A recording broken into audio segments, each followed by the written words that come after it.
Segmen JEPS. Jual, elak, beli dan simpan.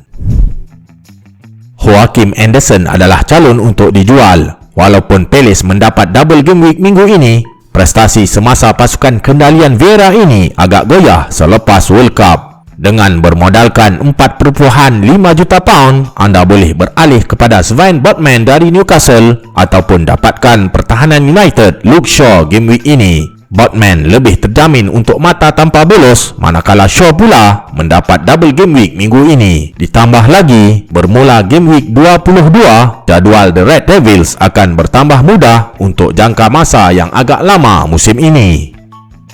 Jual Leandro Trossard. Mungkin kesan daripada World Cup bersama Belgium, Trossard kini hanya memanaskan bangku simpanan. Ada desas-desus yang mengatakan ia mungkin disebabkan Brighton mempunyai perancangan untuk menjual beliau kepada pasukan lain. De Zerbi lebih gemar menggunakan kombinasi McAllister dan Mitoma di bahagian serangan. Membawa masuk Mitoma antara isu yang sedang hangat diperkatakan di laman sosial disebabkan harga Mitoma yang sangat kondusif kepada bajet pasukan anda.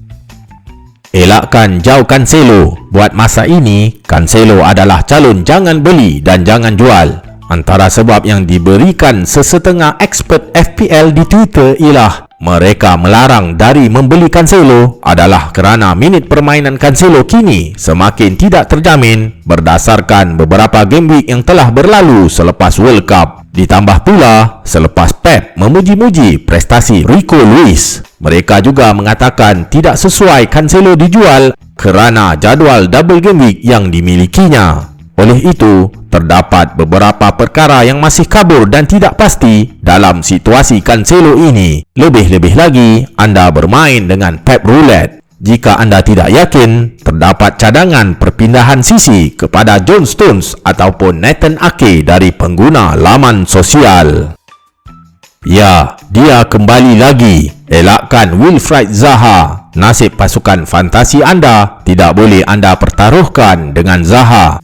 Prestasi tidak konsisten penyerang Palace ini amat menyakitkan pemiliknya sebelum ini. Pasukan Palace itu sendiri berada dalam keadaan prestasi yang merudum berbanding musim lepas. Mengelakkan aset Palace game week ini adalah dilihat sangat relevan. Dengan harga 7.3 juta pound, anda boleh mendapatkan Marcus Rashford dengan mudah untuk double game week ini. Jika anda rasakan jadual double game week 20 tidak menarik minat anda boleh mendapatkan aset Brighton seperti Mitoma, Pascal Gross ataupun McAllister sebagai ganti kerana Brighton antara pasukan yang menunjukkan corak permainan menyerang di bawah kendalian jurulatih baharu. Brighton juga dijangka akan mendapat double game week pada game week 21. Fikir-fikirkan.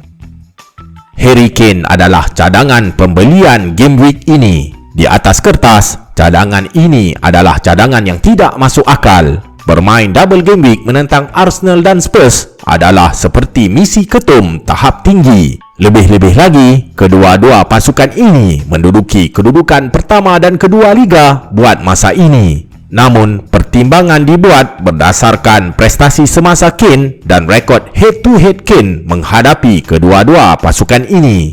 Kane telah beraksi secara agak konsisten sejak musim 2022 bermula, sama ada beliau menjaringkan gol ataupun membuat umpanan gol sepanjang musim ini. Persoalannya, adakah berbaloi membawa masuk Kane tanpa ataupun dengan hits?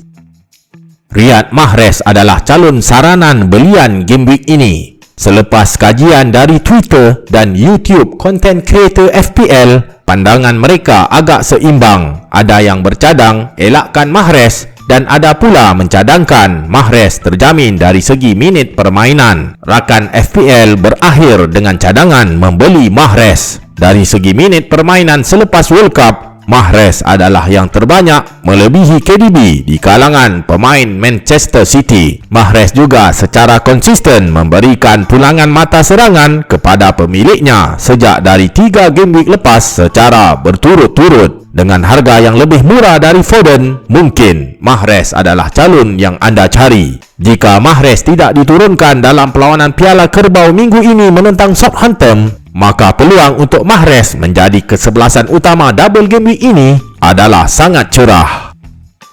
Simpan Kai Havertz. Ya, memang tidak dapat dinafikan, membawa masuk Harry Kane ke dalam pasukan anda sangat mengujakan. Namun, jangan korbankan Havertz. Havertz bakal menentang Palace di laman sendiri game week ini. Dengan prestasi semasa Palace, adalah agak tidak relevan anda menjual pemain kebangsaan Jerman ini. Di dalam perlawanan menentang City, Havertz banyak membuat percubaan umpanan gol, namun disia-siakan rakan sepasukan. Berkemungkinan, Havertz bakal menjadi penyerang sensasi FPL selepas kehadiran pemain baharu Chelsea, Joao Felix. Oleh itu, dicadangkan bersabar dengan Havertz dan simpan beliau.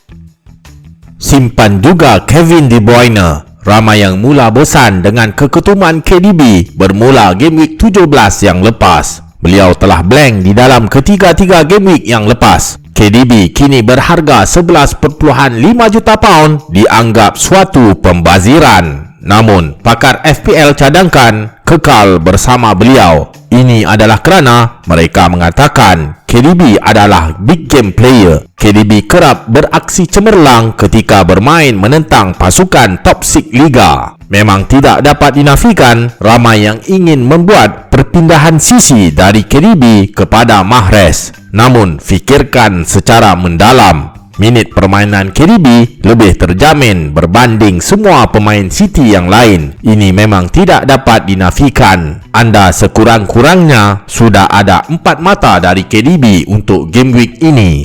Persoalannya, adakah 4 mata sahaja yang anda perlukan dari pemain yang berharga premium ini? Segmen Maulana. Marcus Rashford adalah pilihan Maulana game week lepas. Rashford tidak mengecewakan setelah membawakan 8 mata buat Hamba. Hamba bangga kerana Rashford telah mengalahkan Haaland dan Mitrovic sebagai kapten popular game week lepas. Level pilihan Hamba bertaraf. Maulana hadir dengan Heung-min Son game week ini. Dengan Son mendapatkan jaringan gol game week lepas, Hamba jangkakan Son bakal merungkai kemarau gol beliau selepas ini. Son bakal menentang Arsenal dan City yang mana barisan pertahanan kedua-dua pasukan ini agak tinggi dan kerap melakukan serangan. Hamba jangkakan ini adalah sesuai dengan corak permainan Son yang gemar membuat serangan counter attack. Pemain pilihan rakan FPL. Berikut ialah 15 pemain pilihan rakan FPL pada game week ini. Adakah anda setuju dengan pilihan ini? Siapa yang perlu ditukarkan? Tuliskan komen anda di ruangan komen. Ingat, saya bukan Sifu. Saya hanya berkongsi info. Assalamualaikum.